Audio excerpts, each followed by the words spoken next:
One of my favorite professors back in the 1970s was Stephen Covey, who wrote The 7 Habits of Highly Effective People. Now, I've often wondered about writers. What exactly are the habits that writers have that set them apart for success? I think that there are some, and perhaps the one that comes to mind first is that successful writers write every day.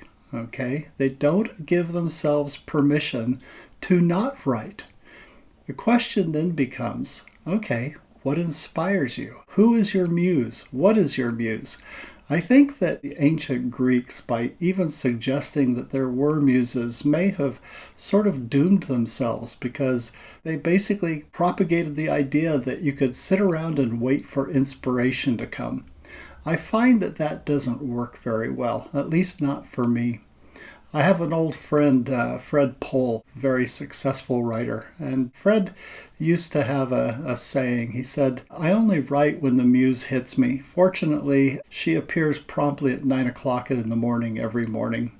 I remember one day going down to eat breakfast with some folks at a convention and saw Fred sitting out at a table, and so I went and joined him for breakfast, and his wife kindly said, "Shh, don't bother him, he's writing." And he had a habit of writing every day, okay? Until he had at least 3 pages written, he wouldn't do anything else. He would just sit down to write.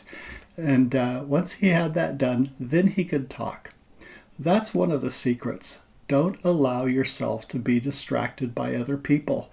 Don't allow yourself to be distracted by the news media or by your Facebook page or playing cards.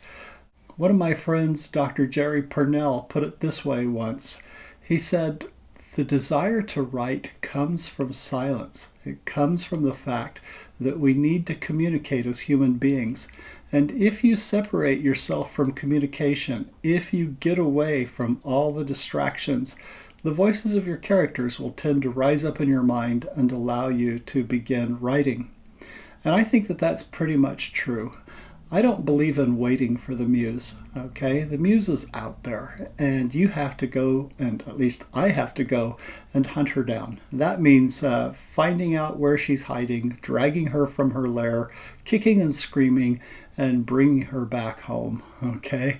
That might be just my kind of muse. Maybe my muse isn't the kind who likes to come visit me, but I find that I need to write every day. Now, there's different phases of writing. I don't have to actually be typing 20 pages out every day. Writing can be done in, for example, in thinking about your writing, in plotting, in doing your brainstorming, okay? That's one phase of writing a book. Another might be doing research. Very often as I'm researching, I get really great ideas for plot twists or for new characters or for interesting settings and that kind of thing.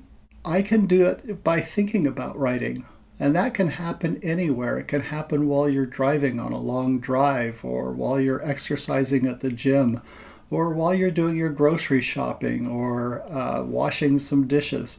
So that's one phase of writing, but it allows you to get some writing in every day. If you want to sit down and type out 2,000 words a day of having a goal like that, that also forces you to focus on your writing and it invites the muse. If you want to do revisions, okay, very often in our revisions we get clarity about how we should handle a scene or how we should have done this a little bit differently and a little bit better when you're looking at something that you've written. And so that also serves to invite the muse. But in any case, I think that you need to go out and hunt her. Now, maybe you're a lucky person. Maybe you have a different kind of muse. My friend Kevin J. Anderson says that his muse is more like a harpy. She's always shrieking at him and driving him and forcing him to write. And if you've got that kind of muse, you just have to listen and obey. But the big point here is that you need to do it every day. Basically, by doing that, what it does is it forces your mind to be considering your book, even on those days when maybe you've got other things going on. And so your subconscious begins working at it and working overtime. And that's all that you need, is that constant stimulus, that frequent stimulus to get you back into writing again every day. So, 7 habits of highly effective writers, or let's say highly successful writers. Write every day.